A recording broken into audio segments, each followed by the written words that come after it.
Hello. So I picked up another new classic toy. So this is a Marlin 1895 chambered in 4570.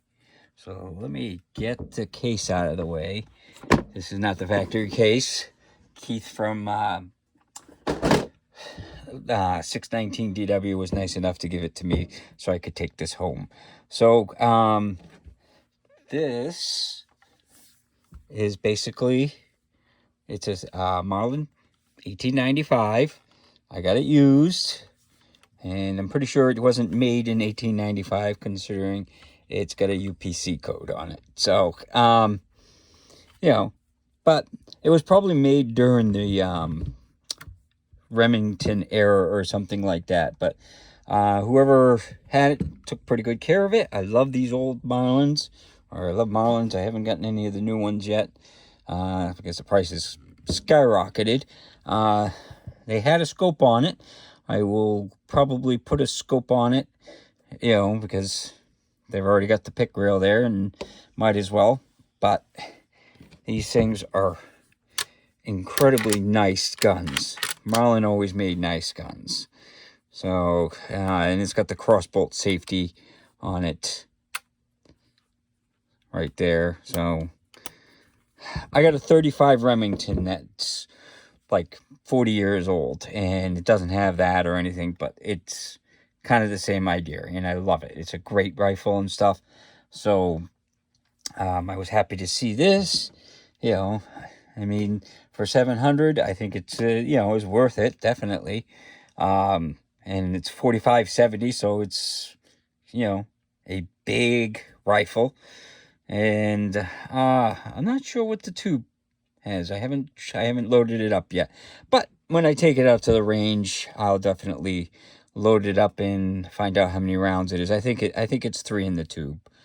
My Henry is like that. It's like 3 in the tube and 1 in the chamber. It's a 4-rounder, and this looks like it is. I mean, do you really need much more than 4 rounds of 4570, government? So, so this is my new old toy. So let's take it out to the range and see how it shoots.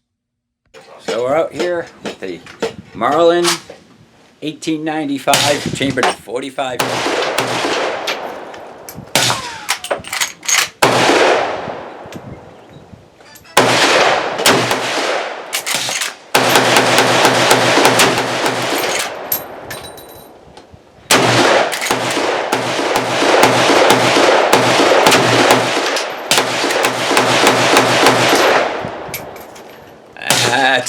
That's a thump. So again, this is the Marlin 1895 chambered in 4570. So out at the range, before I put the scope on, these were like 10 yards just to try it out, make sure it worked good. So at 10 yards, it very accurate. I put the scope on though at 50 yards, and I couldn't tell where I was hitting. So I'm sure it could hit at 50 yards. I just couldn't tell where I was hitting. I couldn't pinpoint accurate. I started off on a regular size target, and when I went downrange, I found that I hit over there, but I was like all over the place. So what I'm going to do is I laser board sighted it. So I did not know this, but I was like, gee, this is a 270 or 30-06. The diameter is the same on the 4570. So what I did to do the laser bore, since I didn't have a 4570 one available, is I used my 270 30-06 laser bore sighter. So it fits right down into the chamber. It fits a little further into the chamber, so don't whack it to get it in, because you may have trouble getting it out. But mine, I just dropped it right in there, and I could close the chamber, and I laser sighted it in.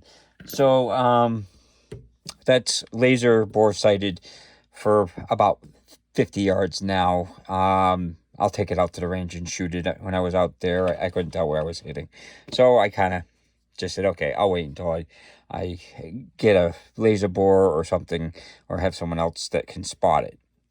So but it shot great. 45-70, it definitely gives quite the kick. But this scope that I put on, it's a Tasco 3x9 by 50 millimeter. 3x9 by 50 is my favorite go-to size scope.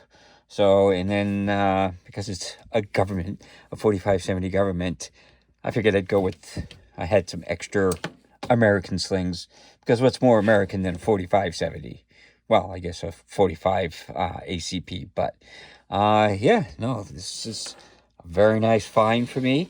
I did verify that the serial number, it's got the little UPC code, and if it starts with MR, it was made during the Remington ownership.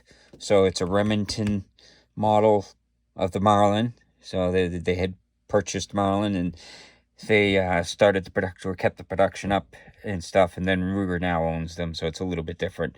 But it shot great. It's, there were some issues with quality with the Remingtons, but this one seems to be fine.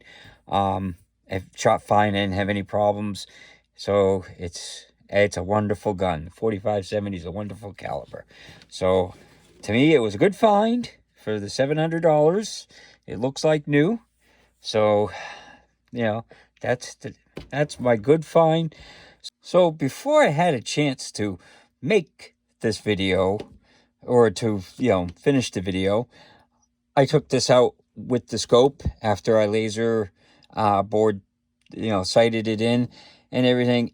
And even at 20 yards, I couldn't even hit a piece of paper. So I think this killed my scope. This was off of my 308, AR that I had, and I put it on this, and I was having trouble sighting it in, so that's why, it must be the thing, and I couldn't even hit the piece of paper, and, I was trying to shoot just at the mound, and literally, it was, hit here one time, hit over here. I mean, literally, it was bigger than this mat at 20 yards that it was hitting. I took the scope off, in the iron sights, it was like dead on. So I think the recoil of the 45-70 killed this scope. I will put it on a 22 and see if it still holds a 0 on that, but I'm pretty sure I killed it. So I may have to get another one of the Bear power, scopes, because that one held up fine. So you have to remember that if you get a 45-70 or like 300 Win Mags, these, $100 Walmart scopes or whatever, yeah, they don't hold out. So I would have thought it did. It did on the 308. But hopefully you enjoyed the video, and hopefully you have a good day.